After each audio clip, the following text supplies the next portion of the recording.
Summarize in series to improve your reading comprehension. Hello, in this video I'm going to show you how generating a series of summaries will help you master college textbooks, business, legal, and other professional publications and academic journals. And I will demonstrate with a real-world example. This is based on science. The brain likes information to be organized into compressed bytes that are easily digested. So then these anchors serve as a base to connect other information. But you need to have these anchors. This can be visualized with a mind map. A mind map is a picture diagram of information grouped with keywords and connections. These circles in the mind maps represent nodes or anchors.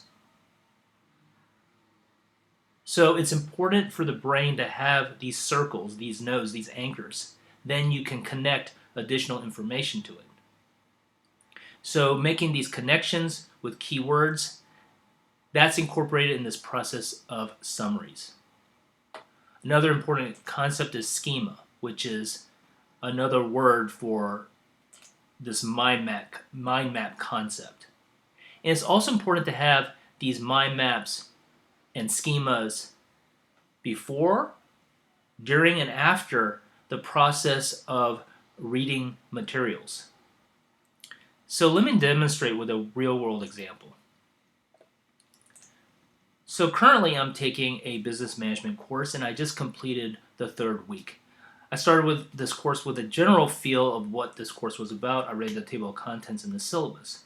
But at the end of 3 weeks, having gone through the material, I feel like I'm ready to go to the next level. And so I challenged myself to summarize this book in one word. Well, it's easy. It's in the title, management. So then I kept performing a series of summaries, meaning I asked myself to summarize it with one word, with one sentence, one phrase, making top 3 lists. But the whole goal is to distill it into small, organized chunks of information, which fits in with the way the brain works. And again, the mind map is a great demonstration of how the brain works. Keywords and connections. Anchors with additional related information attached. So then I started writing this, and I wrote this in a notebook here on the left, and on the right I just typed it out so it's easier to read. So one word, management. Can't argue with that. So then I said, well, let me try what are some other good ways to summarize it? Business management, to elaborate. Organizational leadership. So say it in different ways. Synonyms. Organizational leadership. I like that. Leadership in organizations. Then I thought to myself, okay, how would I do this as one sentence? If someone said to me, what is this book about in one sentence? I would say this book is about leading people to achieve their organization's goals. Now it seems simple here, but it actually took me 3 weeks to figure this out. So that's why I'm like, yes, I got this. Now the one-word summary, management, business management, that's great. But the one-word sentence really made me feel like I got control of this material. Leading people to achieve their organization's goals. So if another student asked me this, or another professor asked me, well, what is this course about? Or what if you're in a job interview, like, okay, you took a business management course. What's this about? You said this course was about organizational leadership, and it taught me how to lead people to achieve their organization's goals. Magic. So it's also good to try to do top 3 lists. So what are the top 3 topics? Strategic planning, leading people, and decision making. So making top 3 lists, always look to try to make lists. Okay. The brain likes lists because a list is a type of mind map. Because you have the topic, and then you have, in this case, 3 connecting pieces of information. So in this case, the anchor is top 3 topics. And then the three connected add-on pieces of information are strategic planning, leading people, and decision making. Also, try to make an abbreviation or an acronym, or an anagram, or an acronym. SLD. If you can come up with a clever thing, great. But if not, just use the first three letters, SLD. Top three topics, SLD, strategic planning, leading people, and decision making. So the first three letters can always can work to help you memorize this. And if you've noticed this, have you noticed that a lot of business corporations and government agencies use three-letter abbreviations? IBM, FBI. Whether they know it consciously or unconsciously, they're doing this because this is what the brain likes. All right, and so then I said, well, let me summarize this top three list into even smaller words. So the top three topics, after taking this course, there's three actions I can get better at. Plan, lead, and decide. Planning, leading, and deciding. So after coming up, well, management already knew, but organizational leadership, the sentence, leading people to achieve their organization goals. Top three topics, plan, lead, decide. Strategic planning, leading people to decision making. I'm like, okay, now I have a pretty good grasp of this information. So what happens, what means now is I have a basic structure. I have the anchors, I have the connections, the basic structure. Now I can start adding on information. And I think that's why I had a eureka moment today. I said, okay, now we're going to get going here. And sometimes there's been courses where literally I don't get the course. Like I'm performing, I'm getting A's on the assignments and on the quizzes and exams, but I don't get it until the end. I've had courses like that. But the key is you want to constantly be doing this. Now, throughout the timeline of the course, and like, okay, before you take the course, you want to preview the information week 1, maybe at week 3, maybe in 3 weeks, I'm going to revise this and I'm going to have a different thing. And at the end of the course, what you're doing is you're working with how the brain works. It's like a computer. This is the operating system. Now, what's important is this. This is for the whole course. This can be replicated at every level. So this is for the whole book. Then you can do it for a chapter. Chapter 1, managing and performing. Same process. Okay, summarize it in one word. Summarize it with one phrase. Summarize it in one sentence. Summarize it in 60 seconds in 1 minute. What are the top 3 topics? Now you could say, well, what if there is more than top 3 topics? Well, try your best. Okay. Or then you can add on to it. You can say, well, the top 3 topics are this. But also important are 2 other topics. Which leads me to magic numbers. There's 2 magic numbers in terms of memorization and learning. 1, that's what I'm saying, like what's 1, and 3. 1 and 3. 1, if you can summarize it into one word or catchphrase, great. For example, Nike, just do it.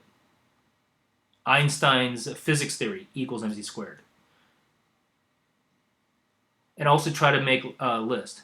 Okay, so 1 is important. 3 is important because you want to group information in groups of 3 or less. So it could be 3, 2, or 1. Look at phone numbers. Area code 3, then 3 digits, then 4. But the 4 digits are easier to remember if you do 2 and 2. So if it's if the number is instead of 2020, the last 4, then you could do 2020. So once you get to 4, you want to split into 2 and 2, or into 3 and 1, and then so on. Now you could get to 4, but it starts breaking down. So 3, 2, and 1. 1 is the best. 3 is good too. And then 2 is okay too, but just remember 3 and 1. And once you get to 4, break that down into 2 and 2 or 3 and 1. So these are magic numbers, and it aids in memorization. Also, too, is when you're memorizing a list, try to come up with something clever. It can also, but in the end, at least try to put the most important word first, and then use the first letters to create an acronym like FBI or IBM. So going back to this chapter, so you could do it by chapter, but then with each chapter, you can do sections. So section 1, 2, and 3. Do the same process. Summarize it in one word. Summarize it with one catchphrase. Summarize it in one sentence. Summarize it in 1 minute. What are the top 3 topics? Are there any additional topics to add on to the top 3 topics? So, for example, here, this is Chapter 1, Section 2. What roles do managers play in organizations? So, looking at this page here, okay, so these are the headers. Interpersonal, informational, decisional. And then there's a diagram here. That makes it even better. Roles that managers play. Managers' roles. Informational, interpersonal, and decisional. So IID, informational, interpersonal, and decisional. Information, interpersonal, information, person, decision. Information, person, decision. Information, person, decision. IPD. Okay, try to make it into a word. PID. Person, information, decision. DIP, DIP. Okay, let's do that. DIP, because it's like DIP, decision, information, person, DIP. Decision, information, person, DIP. Roles. Managers, roles. Managers, roles. Okay, roles. DIP. Decision, information, person. So decisional, interpersonal, decision, information, person. Okay, so that helps me memorize the 3 roles. And then this diagram is very helpful because it's 1, 2, 3, and then under each one of these roles, for example, informational, then they actually break it down into subparts. So they're actually performing kind of a mind map here. So at the top is roles of managers, 3 roles, DIP, decision, information, person, okay, information, monitor, disseminator, spokesperson. So you can already start making a mind map here. Now, if you look under decision, there's 4 subparts. You could, if I were to try to memorize it, you could do an acronym.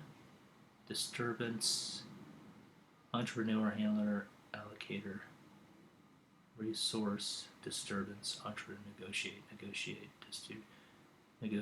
resource. DR, okay, there's an E that's a vowel, ed-RN. Okay, ed-RN.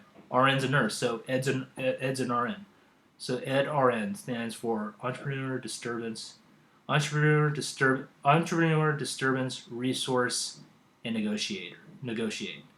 Okay, so they're ed-RN. So basically ed-RN, that's 2 and 2.